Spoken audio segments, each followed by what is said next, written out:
하나님 아버지 감사합니다. 오늘 이렇게 이 자리에 저희를 오게 하시고 찬양하게 하심에 감사합니다. 하나님 아버지 그 일주일 동안 세상에 살면서 무거운 짐들, 기쁜 짐들 모두 다 내려놓고 하나님한테 온전히 찬양하게 도와주시고 하나님의 말씀에 하나님의 그 음성에 저희가 귀 기울이는 자들이 되게 도와주셔서 하나님 아버지 물이 보이면 뭐든지 죽은 것처럼 아버지 하나님께서 그 신의 문처럼 흘러가는 은혜가 될 수 있게 도와주시옵소서. 살아가는 은혜가 될 수 있게 도와주시옵소서. 예수님의 기도했습니다. 아멘. 여러분은 살면서 하나님의 음성을 얼마큼 듣습니까? 하나님은 우리한테 말씀을 계속 하고 계세요. 근데 우리가 그 귀를 듣지 않고 세상의 귀를 기울이기 때문에 하나님의 음성을 듣지 않는 겁니다. 하나님의 음성을 듣고 귀 기울이는 성도들이 됐으면 감사하겠습니다.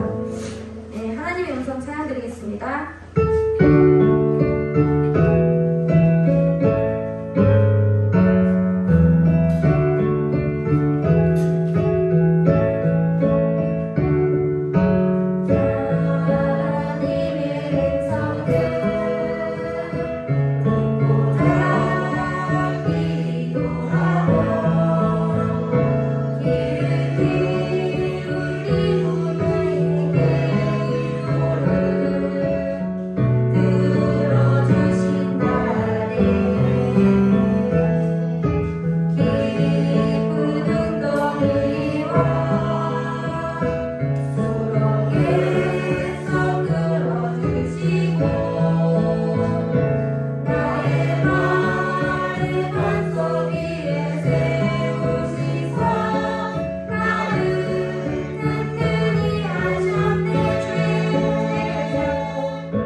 듣고자 원하시는지 저희가 기도로 깨닫고 하나님의 그 음성을 듣기 위해 귀 기울이시기 바랍니다. 네, 사도신경으로 신앙 고백 드리겠습니다. 전능하사 천지를 만드신 하나님 아버지를 내가 믿사오며 그 외아들 우리 주 예수 그리스도를 믿사오니 이는 성령으로 잉태하사 동령녀 마리아에게 나시고 본디오 빌라토에게 고난을 받으사 십자가 박혀 죽으시고 단사한지 사흘 만에 죽은 자 가운데서 다시 살아나시며 하늘에 오르사 전능하신 하나님 우편에 앉아 계시다가 저로서 산자 죽은 자를 심판하러 오시리라. 성령이 있사오며 거룩한 동요와 성도와 소통한 것과 죄를 사해 주신 것과 몸이 사사는 것과 영원히 상상하여서 아멘. 네, 다같이 찬송가 195장 통일 찬송가 175장 부르겠습니다.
나오셔서 기도해 주시겠습니다.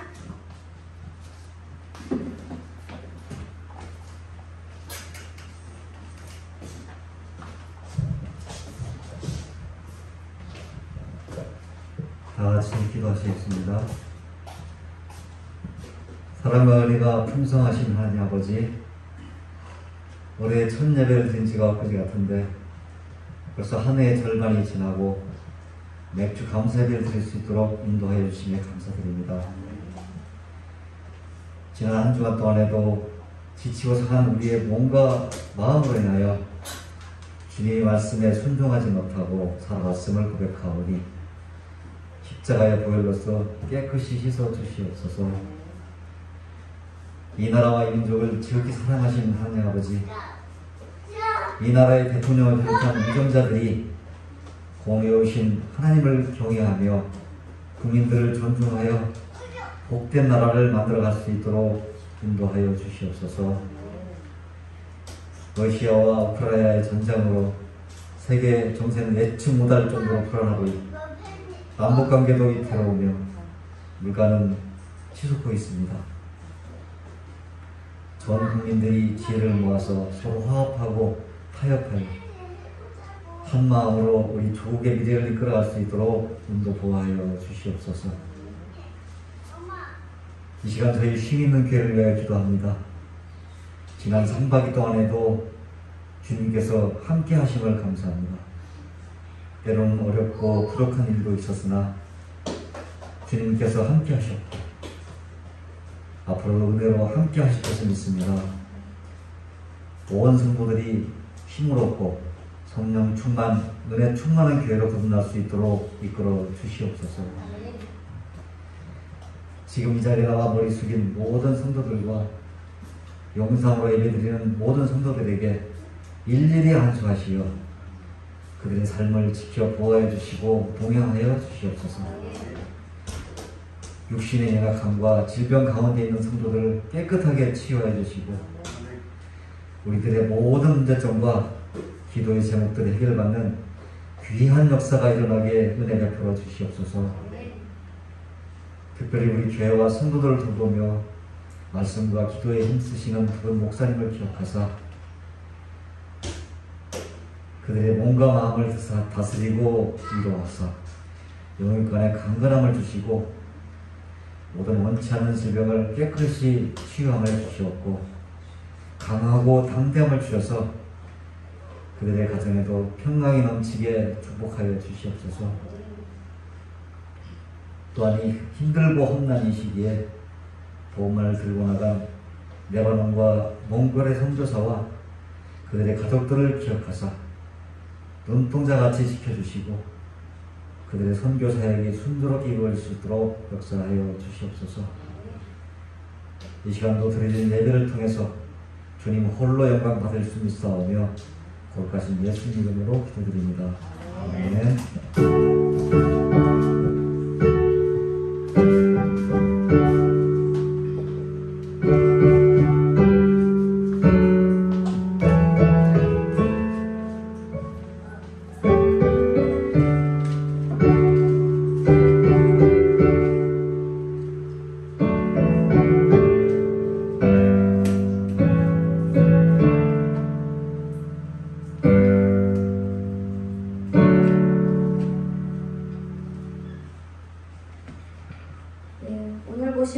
성경 말씀은 출애굽기 25장 31절에서 40절 말씀입니다. 출애굽기 25장 31절에서 40절 말씀입니다. 네, 다 찾으셨으면 다 같이 교독하겠습니다. 너는 소금으로 등잔대를 쳐 만들되 그 밑판과 줄기와 잔과 꽃받침과 꽃을 한 덩어리로 연결하고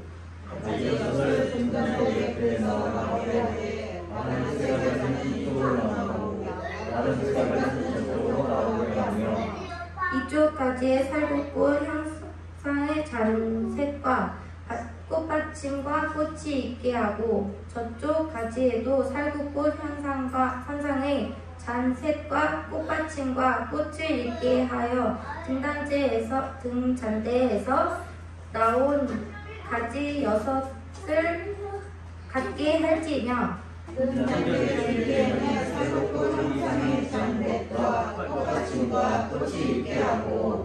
등잔대에서 나온 여러 가지 6을 위하여 꽃받침이 있게 하되 두 가지 아래에 한 꽃받침이 있어 줄기와 연결하며 또 두 가지 아래에 한 꽃받침이 있어 줄기와 연결하며 또 두 가지 아래에 한 꽃받침이 있어 줄기와 연결하게 하고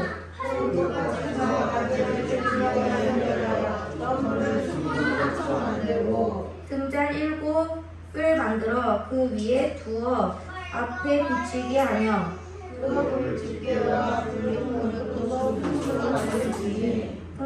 등잔대와 이 모든 기구를 순금한 달란트로 만들되 합독하겠습니다. 오늘 3가 이 산에서 내게 보인 양식대로 할지니라. 우리 서영기 목사님 나오셔서 등잔대라는 제목으로 말씀 전해드리겠습니다.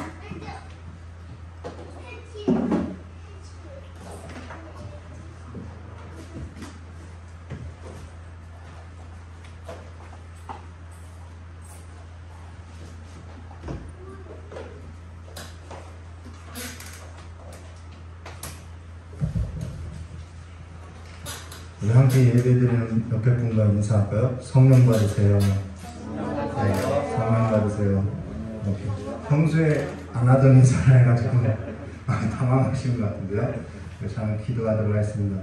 고맙고 감사하신 하나님 아버지, 오늘도 성령 하나님께서 예배의 자리를 불러주셔서 아버지를 부르고 아버지께 찬양하며 예수 이름 부르게 알려주셨사오니 오늘 하나님의 그 구원의 역사가 우리의 삶 가운데 가득 넘쳐나서 하나님의 생명을 얻고 더욱더 풍성한 삶이 될 수 있도록 복 내려주시길 간절히 원하오며 기하오신 예수님의 이름으로 축복하며 기도드려옵나이다.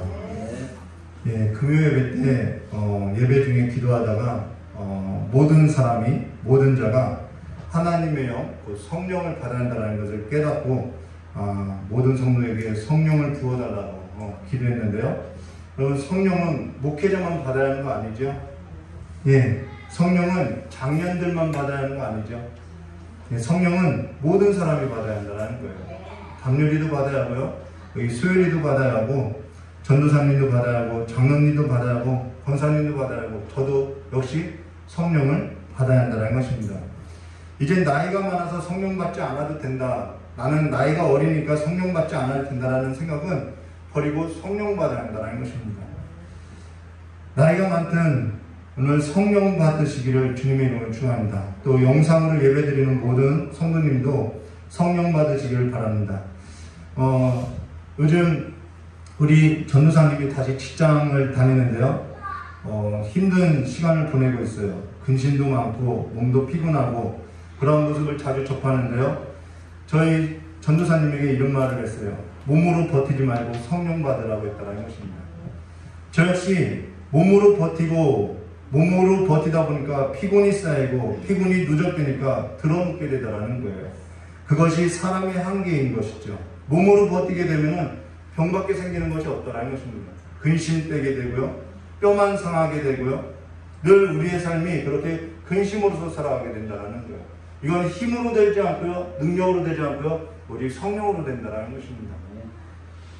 저는 이 시간을 통하여서 정말 내가 그동안의 성령의 역사를 멸시하고 살았구나라는 것을 새삼 깨닫게 됐다는 거예요. 우리 스가랴서 4장 1절과 6절 말씀 보도록 하겠습니다. 내게 말하던 천사가 다시 와서 나를 여기서 깨우니 라고 이야기하죠. 이 깨우다라는 말이 살구라는, 우리가 함께 나는 살구라는 뜻이라는 것입니다. 나를 깨우니 그가 내게 묻되 내가 무엇을 보았느냐? 내가 대답하되 내가 보니 순금 등잔대가 있는데 그 위에는 기름 그릇이 있고 또 그 기름 그릇 위에는 7 등잔이 있으며 그 기름 그릇 위에는 있는 등잔을 위하여 7 관이 있고 그 등잔대 곁에는 2 감람나무가 있는데 하나는 그 기름을 그릇 오른쪽에 있고 하나는 그 왼쪽에 있나이다 하고 내게 말하는 천사가 물어 이르되 내 주여 이것들이 무엇이니까 하니 내게 말하는 천사가 대답하여 이르되 내가 이것들이 무엇인지 알지 못하느냐 하므로 내가 대답하되 내 주여 내가 알지 못하나이다 하니 그가 내게 대답하여 이르되 여호와께서 스룹바벨에게 하신 말씀이 이러하니라. 만군의 여호와께서 말씀하시되 이는 힘으로 되지 아니하고 능력으로 되지 아니하고 오직 나의 영으로 되느니라 라고. 힘으로 되지 않고 능력으로 되지 않는다라는 거예요. 오직 영으로 된다라는 것이죠. 그렇기 때문에 모든 사람에게 필요한 것이 하나님의 영이라는 것입니다. 우리는 하나님의 영을 떠나서 아무것도 할 수 없다라는 거예요. 옛사람은 죄의 권세 아래서 살아가요. 근데 새 사람은 예수님께서 새 사람이죠. 모두 예수님이 아니면 모두 다 옛사람이라는 거예요. 예수님만이 새 사람인데 그 새 사람은 우리가 누가복음 보았듯이 성령의 능력으로, 성령에 이끌려, 성령의 인도하심으로써 살았다라는 거예요. 성령으로서 나셨다라는 거예요. 그러면 우리가 새 사람이 됐다라는 것은 우리가 어떻게 살아야 하냐면 성령의 능력으로 살아야 하고 성령에 이끌려서 살아야 하고 성령님과 교통하면서 살아야 한다는 것이죠. 내가 교회 다닌 것이 중요하지 않아요. 내가 나면서부터 교회를 다녔고 내가 교회 다닌 지 몇 년이 안 됐고 그것이 중요한 것이 아니라 내가 그리스도 예수 안에서 새 사람 됐다면 성령이 이끌림 받아야 한다는 것입니다. 성령 받아야 한다는 거예요. 내가 부자냐, 내가 가난하냐, 내가 건강하냐, 내가 건강하지 않냐, 그것이 중요한 것이 아니라 오늘 성령을 받아야 하고 성령의 불이 계속해서 꺼지지 않아야 한다는 것입니다. 그 삶을 살아야 한다는 거예요. 그래서 요엘서 선지자가 이야기했던 것처럼 요엘서 2장 28절과 32절 그 후에 내가 내 영을 만민에게 부어주리니 너희 자녀들도 받는다라고 이야기하죠. 장래일을 말할 것이며 너희 늙은이는 꿈을 꾸며 너희 젊은이는 이상을 볼 것이며 그때 내가 또 내 영을 남종과 여종에게 부어줄 것이니 있는 자에게 부어주는 것이 아니라 모든 자라는 거예요. 내가 이적을 하늘과 땅에 베풀리니 곧 피와 불과 연기 기둥이라 여호와의 크고 두려운 날이 이르기 전에 해가 어두워지고 달이 핏빛이 변하려니와 누구든지 여호와의 이름을 부르는 자는 구원을 얻으리니 이는 나 여호와의 말대로 시온산과 예루살렘에 피할 자가 있을 것이며 남은 자 중에 나 여호와의 부름을 받을 자가 있을 것이라 라고 오늘 여기 내가 내 영을 만민 가운데 부어준다라고 말한다는 것입니다. 교회를 오래 다녔느냐, 교회를 다닌 지 얼마 안 됐느냐, 나이가 적냐, 나이가 많냐, 그것이 중요하다는 것이 아니라는 거예요. 아직 성령 받지 못했다면 약속하신 성령을 받기 위해서 무엇을 해야 하냐면 우리는 성전에 나와 찬송과 기도로서 살아야 한다는 거예요. 요즘 찬송과 기도를 살면서 영혼이 회복되는 것을 경험하게 됐다는 거예요. 영혼이 살다라는 것이죠. 성령님은 창조의 영이며 성령님은 살리는 영이고 성령님은 생명의 영이라는 것입니다. 그래서 그분을 받으면 살게 되어 있다는 거예요. 요한복음 3장 5절과 8절 예수께서 대답하시되 진실로 진실로 내게 이르노니 사람이 물과 여기서 물이라는 것은 물이 뭐지? 물세례인가? 이렇게 생각할 필요 없어요. 성경 요한복음을 쭉 읽으면은 샘물이 나오는데 그 샘물이 뭐냐면 성령을 가리켜요. 이거는 성령을 강조하는 내용이라는 것입니다. 물과 성령으로 나지 아니하면 하나님의 나라에 들어갈 수 없느니라. 육으로 난 것은 육이요 영으로 난 것은 영이니 내가 거듭나야 하겠다는 하는 말을 놀랍게 여기지 말라. 바람이 임의로 불며 내가 그 소리를 들어도 어디서 와서 어디로 가는지 알지 못하나니 성령으로 난 사람은 다 그러하니라 라고 말하겠죠. 오늘 저 여러분이 다시 한번 내 힘과 능력으로서 살아가는 삶이 아니라 찬송과 기도로서 약속하신 성령을 받고 그 성령의 불이 꺼지지 않냐는 성령의 사람으로서 성령의 능력을 입어서 살아가시기를 주님의 이름으로 축원합니다. 하나님의 나라는 먹고 마시는 데 있지 않고 의와 평강과 희락이 있다라는 거예요. 그 하나님께로부터 온 희락이 가득 넘치시기를 주님의 이름으로 축원합니다. 그러면은 오늘 저와 여러분이 나눌 성경 말씀 31절 말씀 보시면은 너는 순금으로 등잔대를 처음 만들되 그 밑판과 줄기와 잔과 꽃받침과 꽃을 한 덩어리로 연결하고 오라고. 순금으로 등잔대를 쳐서 만들라고 하죠. 그럼 등잔대가 어디에 위치하고 있느냐? 우리 하나 넘겨볼까요? 이게 성막의 전체 그림이에요. 한 장 더 넘기면요. 이 성막 안에 있던 성소의 그림. 바로 떡상 맞은편에 있는 것이 금잔대라는 것입니다. 금등대라는 것이죠. 근데요, 이 안에가 이제 지성소고요. 이제 성소 있죠. 근데 이 지성소와 성소는 뭐가 없냐면 창문이 없다고 했어요. 또 하나는 의자가 없다고 했다는 것입니다. 그래서 서서 하나님께 섬기라고 히브리서 10장 11절에 나와 있죠. 창문이 없기 때문에 이 성소 안을 비칠 수 있는 유일한 등불은 뭐냐면은 바로 이 금등대라는 것입니다. 등잔대밖에 없다라는 거예요.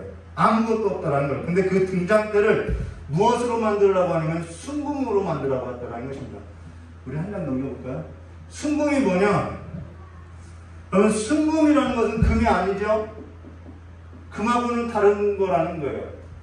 금이라는 것은 그냥 여러 가지 불순물이 껴있는 것이 금이에요. 순금이라는 것은 반드시 재령 과정이 있어야 된다는 것입니다. 반드시 재령 과정을 지나야 한다는 거예요. 재련되지 않은 것은 금일 뿐이지 순금은 될 수 없다는 거예요. 불순물이 가득한 금은 될 수 있어도 순금은 될 수 없다는 것입니다. 저와 여러분이 오늘 순금과 같은 믿음이 되어야 한다는 거예요.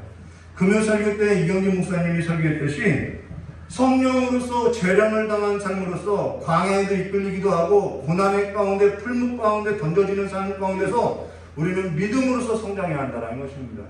성령님께서 그 일을 하시죠. 그래서 계시록 3장 18절에 내가 너를 권하노니 내게서 불로 연단한 금이라는 것입니다. 불로 연단한 금을 사서 부유하게 하고 흰옷을 사서 입게 입어. 여기서 흰옷이라는 것은 어린 양의 보혈의 피로 씻음받은 옷을 말한다는 것입니다. 벌거벗은 수치를 보이지 않게 하고 안약을 사서 눈에 발라 보게 하라. 하나님의 치유 사건을 말하는 거죠. 여기서 불로 연단한 금을 사서 부유하게 하라고 했는데,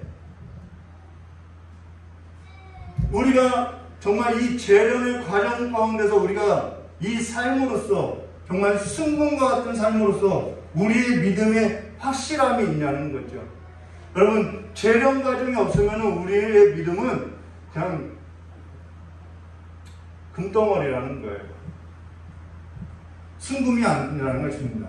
그래서 베드로전서 1장 3절과 7절에 우리 주 예수 그리스도의 아버지 하나님을 찬송하리로다. 그의 많으신 긍휼대로 예수 그리스도를 죽은 자 가운데서 부활하심으로 말미암아 우리를 거듭나게 하사 산 소망이 있게 하시며, 여러분 산 소망이 있다고 하죠.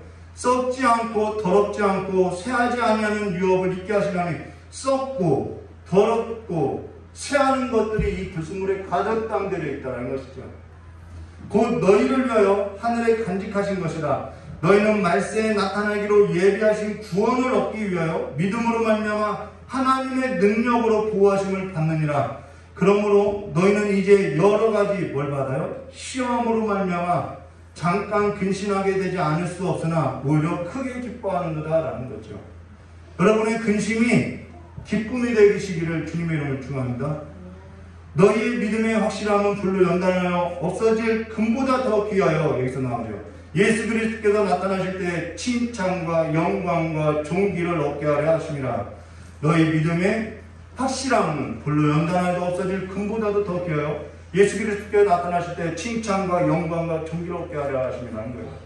제 아내하고 이번 참 가슴 아픈 사건이 있었죠. 우리나라에 한 가족이 이렇게 바닷가에 빠져서 가슴 아픈 사건이 있었는데, 그 가정이 굉장히 사랑을 받고 자랐다라고 이야기하는 거예요. 근데 저희 아내가 저에게 이런 말을 했어요. 나는 부모로부터 사랑을 많이 받고 살아서 힘든 시기를 이겨낼 수 있었다고. 근데 그 가정도 사랑이 많은 받고 자란 가정이라는 거예요. 사람들로부터 칭찬을 받았다는 거예요. 근데 자신의 삶 가운데 어려움을 견딜 수가 없겠다라는 것이죠. 여러분, 사랑이 같은 사랑의 가정 안에서 태어나도요, 성령의 역사하신 성령께서 붙들어주시는 삶이 없으면요, 우리는 사망의 권세를 이길 수 없다라는 거예요. 근데 여기 등장때는요, 다른 것과 달리 치수가 나와 있지 않아요. 그는 하나님의 그 생명의 역사가 얼마나 풍성한지를 보여주고 있다는 것입니다. 그래서 여기 그 밑판과 줄기와 잔과 꽃받침과 꽃을 한 덩어리로 연결하여라는 것은 무엇을 연상시키냐면은 다 식물을 말하고 있다는 것이죠. 식물의 특징은 뭐냐면은 살아있다라는 거예요. 생명이 있다라는 것이죠. 빼앗긴 들녘에도 봄은 찾아오고 꽃은 피게 되어 있다는 것입니다. 그 생명이 그 안에 있다라는 거예요. 어둠을 밝히는 생명의 등불이 있다라는 것을 보여주고 있다는 것입니다. 왜 이것을 억지해서가 아닌가? 억지해서가 아니에요. 나중에 설명 다 해드릴 거예요. 창세기 1장 1절과 5절 말씀 보시면은 태초에 하나님이 천지를 창조하시니라. 땅이 혼돈하고 공허하며 흑암이 깊음이 있고, 이 상태가 똑같다라는 거예요. 빛이 없으면 그렇지요. 하나님의 영은 수면 위에 운행하시니라. 하나님이 이르시되 빛이 있으라 하시니 빛이 있었고, 빛이 하나님 보시기에 좋았더라. 하나님이 빛과 어둠을 나누사 하나님이 빛을 낮이라 부르시매 어둠이 어둠을 밤이라 부르시니라. 저녁이 되고 아침이 되니 이는 첫째 날이라. 첫째 날 하나님이 빛이 있으라 명령하셨다는 것입니다. 그전에는 땅이 혼돈하고 공허하고 흑암이 깊음이 있고, 이게 하나님의 영이 빛을 영하기 전의 상태라는 거예요. 우리의 삶도 그럴 수 있다는 것이죠. 그래서 혼돈하고 공허하고 흑암이 있고 어둠 가운데 있을 때 우리는 빛으로 나가기를 싫어한다는 것이죠. 요한복음 1장 말씀에 나와 있죠. 태초에 말씀이 계시니라. 이 말씀은 하나님과 함께 계셨으니 이 말씀은 곧 하나님이시라. 그가 태초에 하나님과 함께 계셨고 만물이 그로 말미암아 지은 바 되었으되 지은 것이 하나도 그가 없이 된 것은 없느니라. 그 안에 뭐가 있어요? 생명이 있으니 이 생명은 사람들을 비추는 빛이라는 거예요. 빛이 어둠에 빛이 돼 어둠이 깨닫지 못하더라. 그리고 빛이 어둠을 비췄는데 어둠이 빛 가운데 나오기 싫어하더라는 거예요. 왜 싫어하느냐? 내 행실이 드러날까 싫어하더라는 것이죠.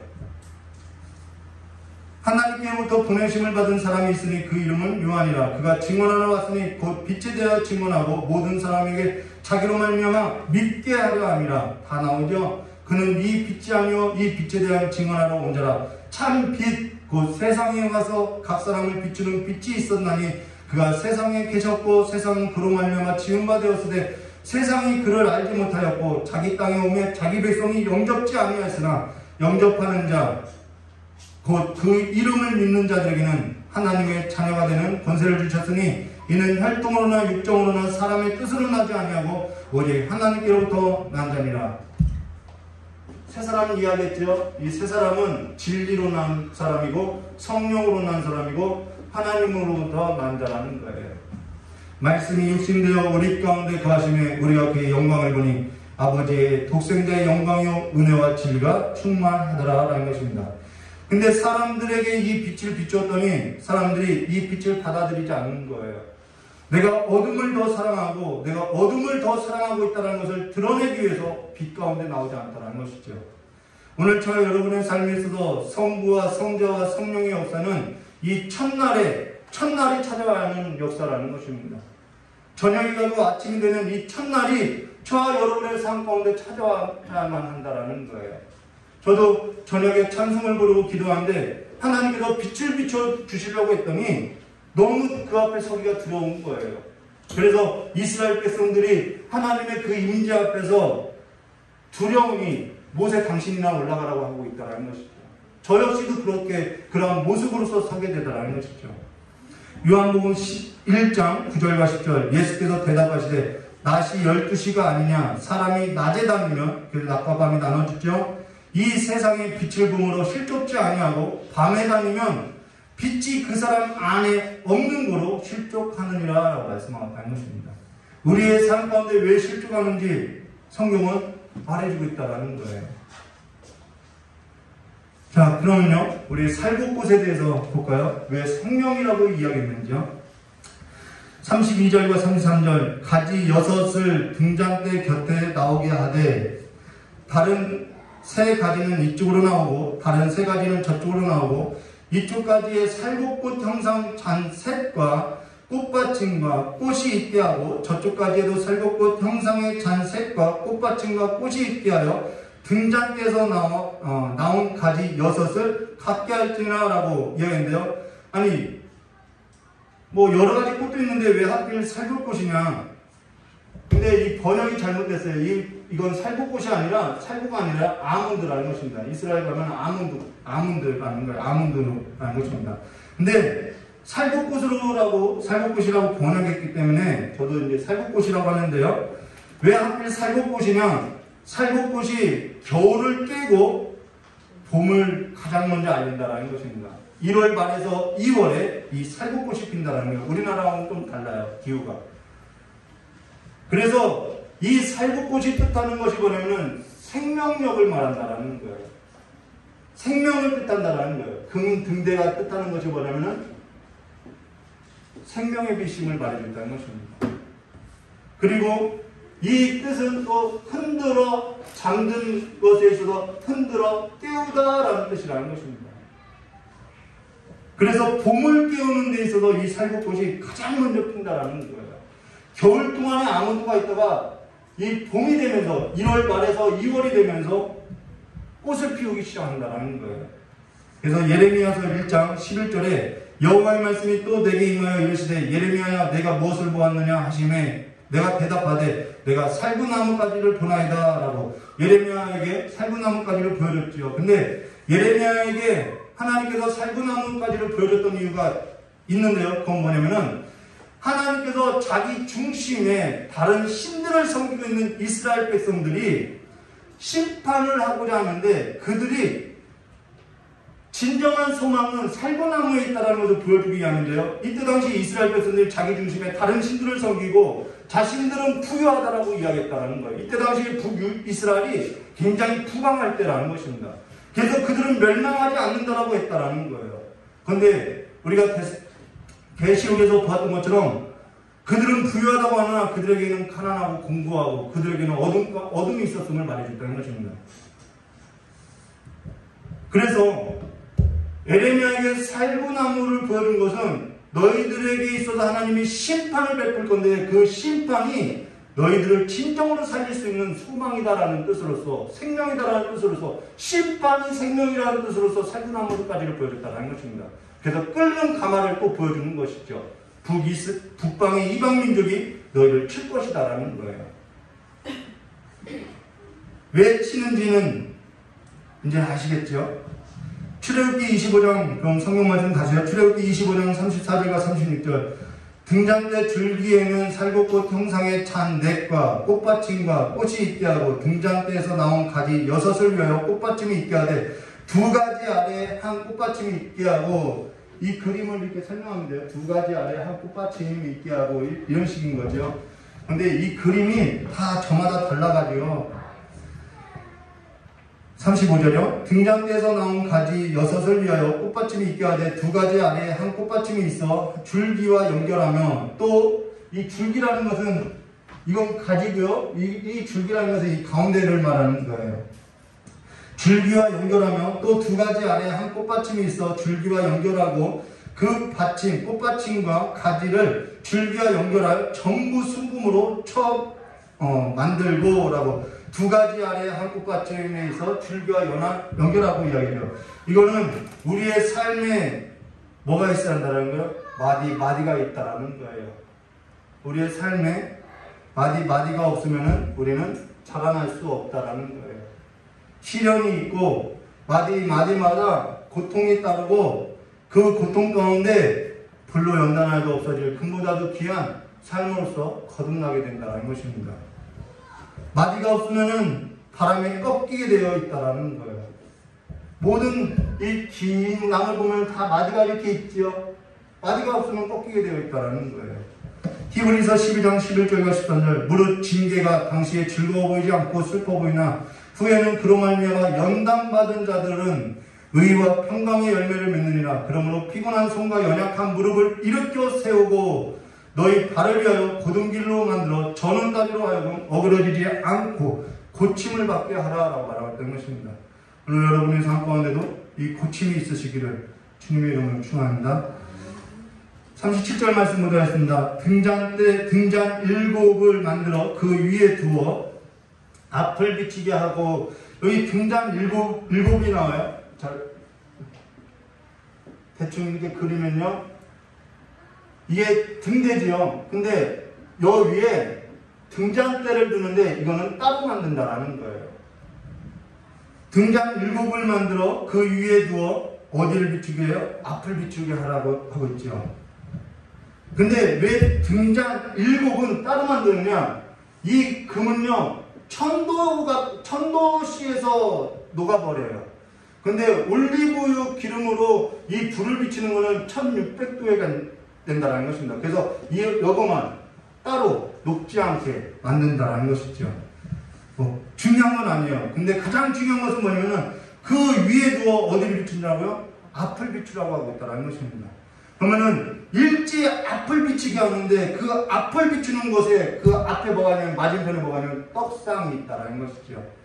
그래서 이 등잔은 무엇만 비치게 하냐면은 진설되어 있는 떡상만 비추게 한다는 것입니다.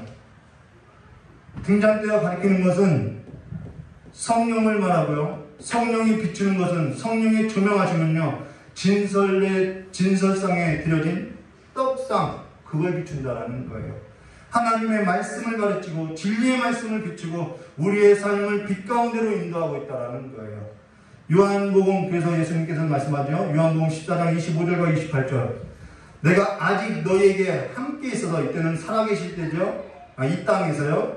이 말을 너희에게 하였거니와 보혜사 곧 아버지께서 내 이름으로 보내실 성령, 그가 너희에게 모든 것을 가르치고 내가 너희에게 말한 모든 것을 생각나게 하리라. 성령님께서 조명하시는 것이 이거라는 거예요. 평안을 너희에게 끼치노니 곧 나의 평안을 너희에게 주노라. 내가 너희에게 주는 것은 세상이 주는 것과 같지 아니하니라. 너희는 마음에 근심하지 말라, 두려워하지 말라. 내가 갔다가 너희에게 온다는 하는 말을 너희가 들었나니 나를 사랑하였더라면 내 아버지께 감을 기뻐하였으리라. 아버지는 나보다 크심이라. 이제 이 일이 일어나기 전에, 여기서 일이라는 것은 십자가의 사건을 말하죠. 이제 일이 일어나기 전에 너희에게 말한 것은 일이 일어날 때에 너희로 믿게 하려 하심이라. 십자가 사건을 통해서 믿게 됐다는 것입니다. 오늘 저와 여러분이 성령의 조명하심이 있어야 한다는 거예요.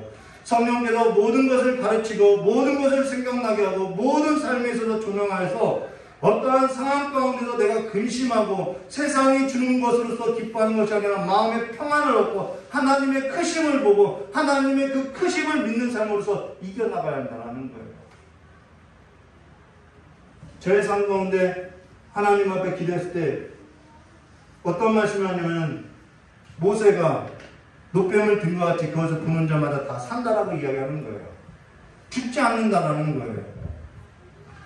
성령께서 저와 여러분의 삶 가운데 내주하시고 성령께서 저와 여러분의 삶에 있어서 비춰주시고 조명하여 주시고 그 성령 하나님과의 여러분과의 삶에서 뭐가 있어야 하면 교통함이 있어야 한다는 거예요.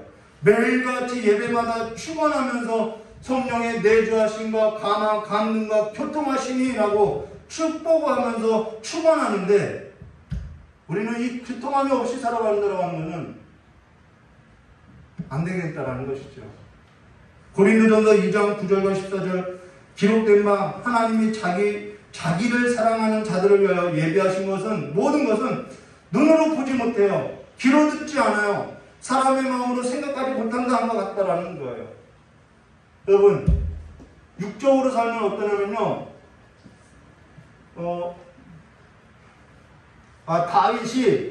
다윗이 블레셋 아기스에게 갔을 때 이 사람들이 뭐라고 하면은, 아니 사울을 죽이면 천천히 다윗을 죽인 자는 만만인데 이 다윗이 온 것이 당신을 해하려고 한 것인 줄 모르냐니까 라고 이야기하는 거예요.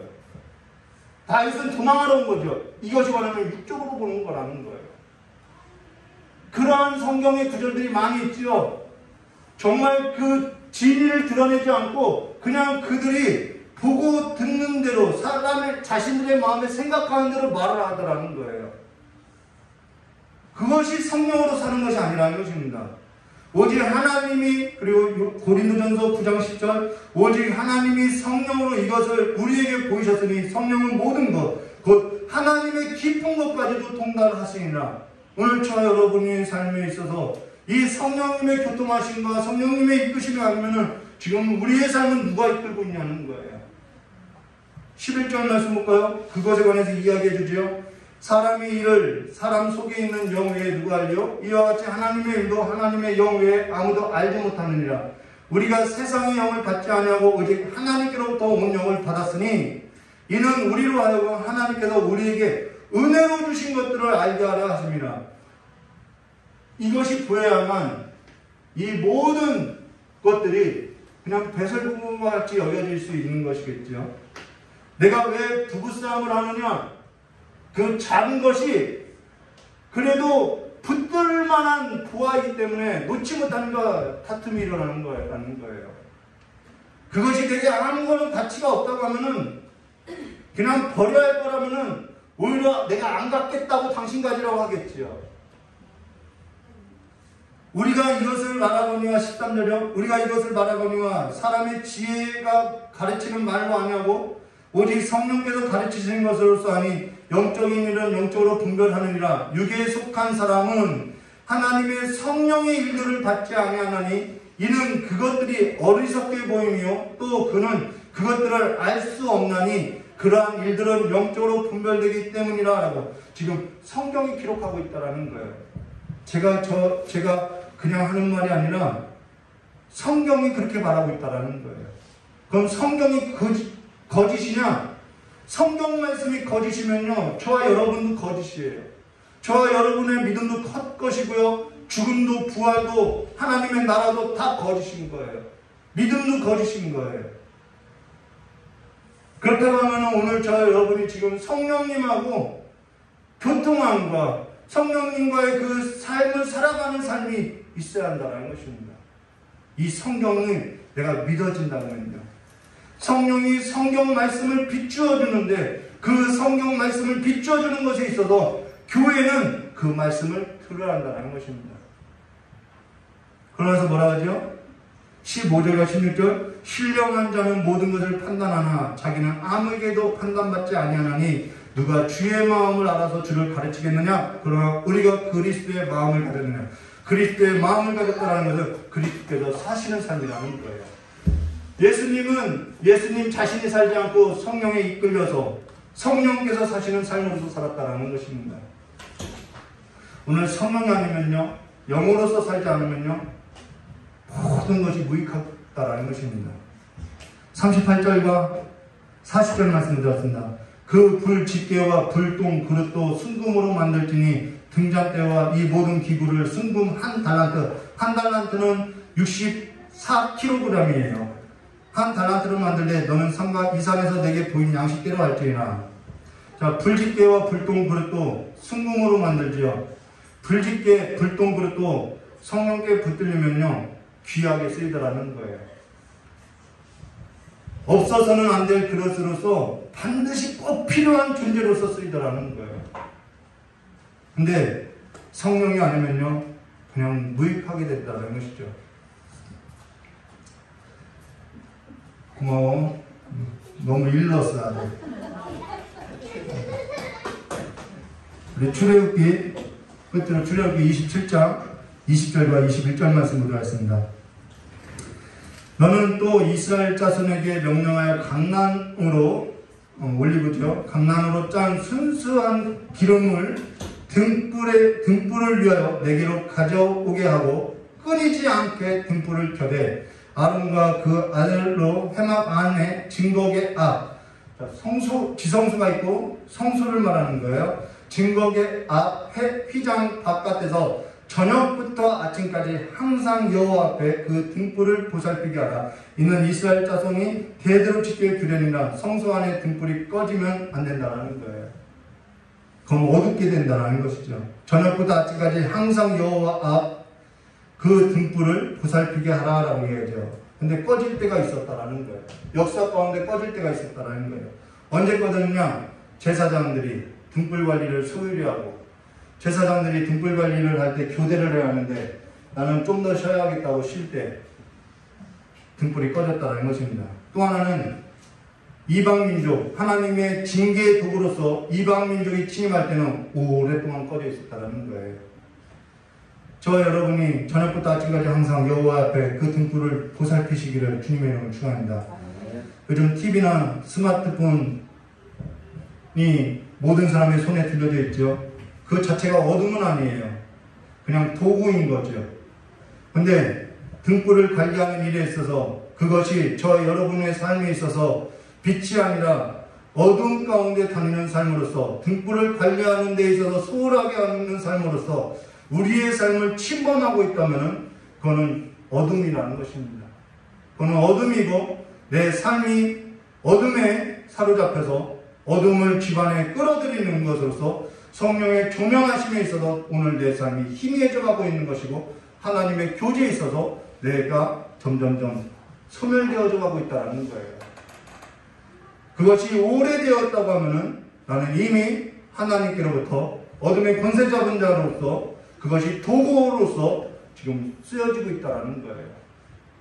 어둠의 권세 잡은 자가 저와 여러분의 삶에 있어서 여러 가지 도구로서, 여러 가지 매체로서 혼미하게 하고 우리의 육적인 감각을 살리고 그렇죠? 그거는 육적인 감각을 살아나게 하는 거예요.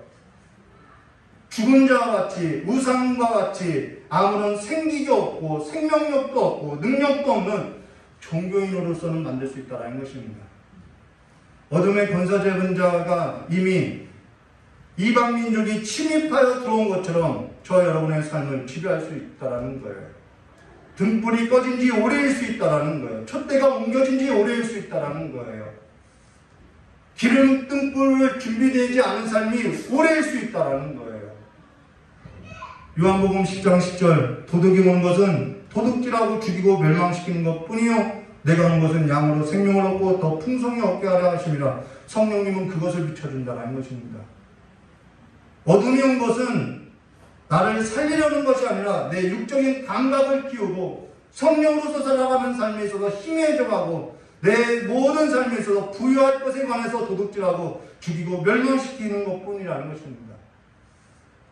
사실 하나님께서 저에게 어떠한 이러한 삶의 고통을 주신 것이 처음에는 근심이었어요. 그런데 그 근심된 마음으로 하나님 앞에 나와서 찬양 부르고 기도했더니 근심이 변할 슬픔이 변할 기쁨이 될 것이라는 말씀을 비춰주더라는 거예요.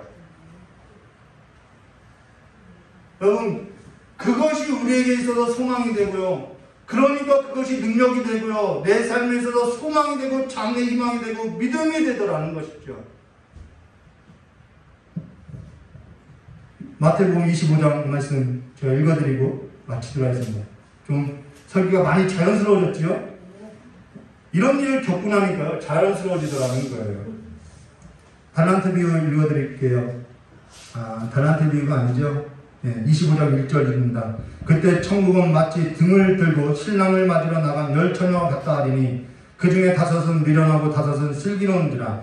미련한 자들은 등을 가지되 기름은 가지지 아니하고 슬기 있는 자들은 그릇에 기름을 담아 등과 함께 가졌더니 신랑이 더디운 몸으로 다 졸며 자시되 살구나무가 뭐라고요? 흔들어 깨우다라는 뜻이라는 것입니다. 밤중에 소리가 나되 보라 신랑이로다 맞으러 나오라 하며 이에 그 처녀들이 다 일어나 등을 준비할세 미련한 자들이 슬기 있는 자들에게 이르되 우리가 등불이 꺼져가는 자 있으려 너희 기름을 좀 나눠 달라 하거늘 슬기 있는 자들이 대답하되 이르되 우리와 너희가 쓰기에 다 부족할까 하느니 차라리 파는 자들에게 가서 너희 쓸 것을 사라. 그러면 계시록 3장 라오디게 교회에게도 했던 말이 뭐죠? 사라는 거예요. 지금은 누구에게 빌릴 수 없는 거예요. 빌릴 수 있으면 빌려야 할 때라는 거예요. 지금은 사야 할 때라는 거예요. 내가 시간을 투자하고 내가 삶을 투자해서 하나님 앞에 이 기름을 준비하면서 사야 할 때라는 것입니다. 그들이 살아간 사이에 신랑이 오므로 준비하였던 자들은 함께 혼인잔치에 들어가고 문이 닫힌지라. 그 후에 남은 처녀들이 와서 이르되 주여 주여 우리에게 열어주소서. 대답하여 이르되 진실로 너희에게 이르노니 내가 너희를 알지 못하노라 하였느니라. 그런즉 깨어있으라. 이게 살구나무라는 거예요. 너희는 그날과 그때를 알지 못하느니라. 여러분, 성령은요 창조의 영이에요. 살리는 영이에요. 진리의 영이에요. 오늘 저와 여러분이 성령으로서 살아야 하고요. 성령으로서 새 사람으로 창조되어야 하고요. 이제는 진리의 그 빛 가운데 어둠의 옷을 벗고 빛으로 나아야 할 때라는 것입니다. 저와 여러분의 삶이 어떠한 도구이든지 어둠에 끌리는 도구가 아니라 불똥이라도 하나님 앞에 없어서는 안 되는 도구로서 성령에 붙들려서 성령의 능력으로서 살아가는 삶으로서 밝히시기를. 그래서 기름 등불을 준비하는 등불이 부족한 자들이 없도록 오늘 삶을 살아내시기를 주님의 이름으로 축원합니다. 같이 기도하도록 하겠습니다.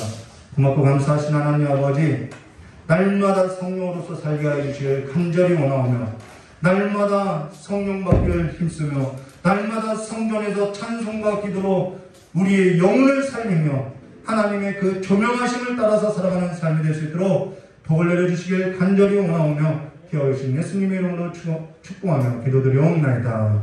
오늘은 맥주 감사주일로 성찬이 있습니다. 이 예식은 우리 주 예수 그리스도를 기념하여 그의 재림시까지 그의 죽음을 기억하는 예식으로 주께서 자기 백성의 죄를 대신하고 우리의 모든 죄로부터 구원하시고 사망에서 생명으로 옮겨서 우리의 삶 가운데 산 소망으로 확신케 하는 무한한 유익을 주는 믿음의 예식입니다. 오늘 이 시간에 경건하게 참여하시기를 주님의 이름으로 축원합니다. 자, 기도하도록 하겠습니다. 우리 분병인데요. 자, 분병하도록 하겠습니다.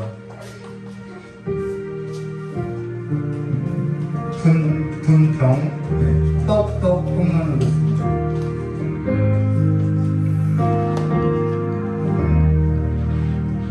기도하겠습니다. 분병하시면 되겠습니다.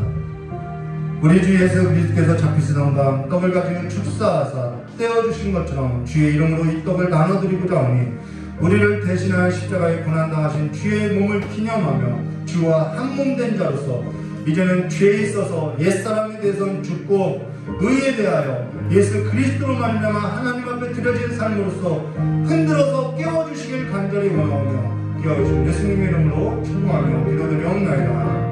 진실로 너희에게 이르노니 믿는 자는 영생을 가졌나니 내가 곧 생명의 떡이라. 나는 하늘로 내려온 살아있는 떡이니 사람이 이 떡을 먹으면 영생하리라. 내가 줄 떡은 곧 세상의 생명을 위한 내 살이니라 하시니라. 아멘.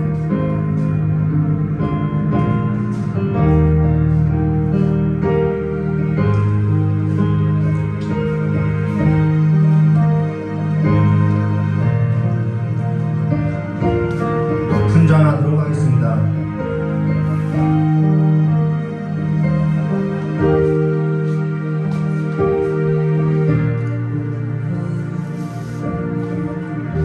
우리 주 예수 그리스도께서 씻고 잔을 가지고 축사하신 후에 제자를 주시며 이 잔은 내 피로 세운 새 언약이니 많은 사람의 죄를 사하기 위하여 흘리는 내 피니라.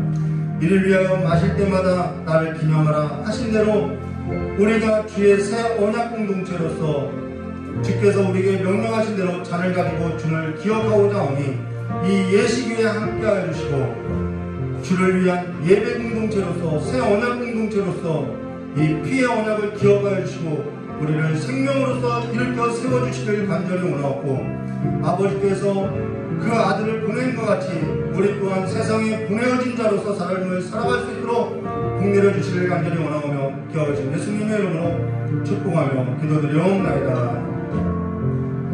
내가 진실로 너희에게 이르노니 인자의 살을 먹지 아니하고 인자의 피를 마시지 아니하면 너희 속에 생명이 없느니라. 내 살을 먹고 내 피를 마시는 자는 영생을 가졌고 마지막 날에는 내가 그를 다시 살리리니 내 살은 참된 양식이요 내 피는 참된 음료로다. 내 살을 먹고 내 피를 마시는 자는 내 안에 거하고 나도 그의 안에 거하나니 살아계신 아버지께서 나를 보내심에 내가 아버지로 말미암아 사는 것 같이 나를 먹는 그 사람도 나로 말미암아 살리라.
기도드리겠습니다. 우리 주와 함께 사는 삶이 되어보자 우리의 연약함을 불쌍히 여기시고 주의 자비와 긍휼하심으로써 우리를 주와 함께 흔들어서 깨워주시고 일으키셨사오니 이제 앞으로 살아가는 우리의 삶이 모든 삶이 성령 하나님과 교통하는 삶으로서 주와 함께 살아가는 삶이 되게 하여 주셨고 마지막 날 주의 집에 거할 때 모든 자들이 주와 함께 살아나는 삶으로서 주와 한 몸으로 일으켜 주시길 간절히 기도드리오며 우리 귀한 성도님들 또 한 주를 살아가는 데 있어서 하나님의 그 능력으로서 살아갈 수 있도록 복 내려주시길 간절히 원하오며 예수님의 이름으로 축복하며 기도드리옵나이다. 예, 오늘 식사가 있지요. 예, 오늘 예배 후에 식사가 있고요. 제가 오늘 면도를 하려고 했는데 아직 상처가 조금 요만큼 아물지가 않았어요. 그래가지고 저희 사모님이 저를 보더니 거기만 남겨놓고 면도하면 안 되냐고 그래서 그 생각까지 했는데요. 그게 더 흉물스러울 것 같아가지고요. 오늘 그냥 면도하지 못하고 나왔습니다. 드려진 헌금에 기도하고 축도로서 예배를 마치도록 하겠습니다. 고맙고 감사하신 하나님 아버지, 오늘 주님 전에 나와서 매주 감사주를 맞아서 감사 예물을 드리고 또한 주일 헌금을 드리고 11조와 또한 오늘 아버지 앞에 삶을 드리고 가장 중요한 아버지 앞에 시간을 드린 우리 귀한 성도님들의 모든 삶을 주님께서 주인 되어 주셔서 주관하여 주시고 붙들어 주셔서 이제는 근심 없는 삶으로서 하나님의 나라 가운데 고통도 아픔도 아버지 죄도 없고 옛사람이 이미 죽었고 새사람으로서 주와 함께 그 하나님의 평강을 맛보는 삶으로서 날마다 기쁨이 넘치는 삶으로서 살아갈 수 있는 하늘의 힘을 오늘 이 시간에 부어주셔서 날마다 하나님 앞에 없어서는 안 된 귀한 존재로서 하나님께서 생명을 주고 사사오니 아버지의 생명값으로서 살아갈 수 있도록 저를 역사해 주시었고 우리가 아버지께로부터 생명을 얻고 생명의 빛을 줬사오니 그 생명의 빛을 또한 내 삶 가운데 내 형제 가운데 내 부모들 가운데 내 친척 가운데 내 이웃에게 전하는 복음의 능력자로서 살아갈 수 있도록 복을 내려주시길 간절히 원하오며 기억하신 예수님의 이름으로 축복하며 기도드리옵나이다. 이제는 우리 주 예수 그리스도의 사랑과 하나님 아버지의 넓고 풍성하신 은혜와 성령 하나님의 내주감과 감동 교통하심의 역사가 오늘 맥주 감사주의를 맞아서 주님 앞에 예배드리는 우리 귀한 성도님들의 모든 머리 위에와 또 복음을 들고 나간 우리 귀한 선교지 위에 또한 질병으로 고통당하고 전쟁으로 고통당하고 기근으로서 고통당하는 아버지와 하나님의 백성들 위에도 영원히 함께 있을지어다. 이것으로 주일 예배를 마치도록 하겠습니다. 우리 하나님께 영광을 받습니다. 감사합니다.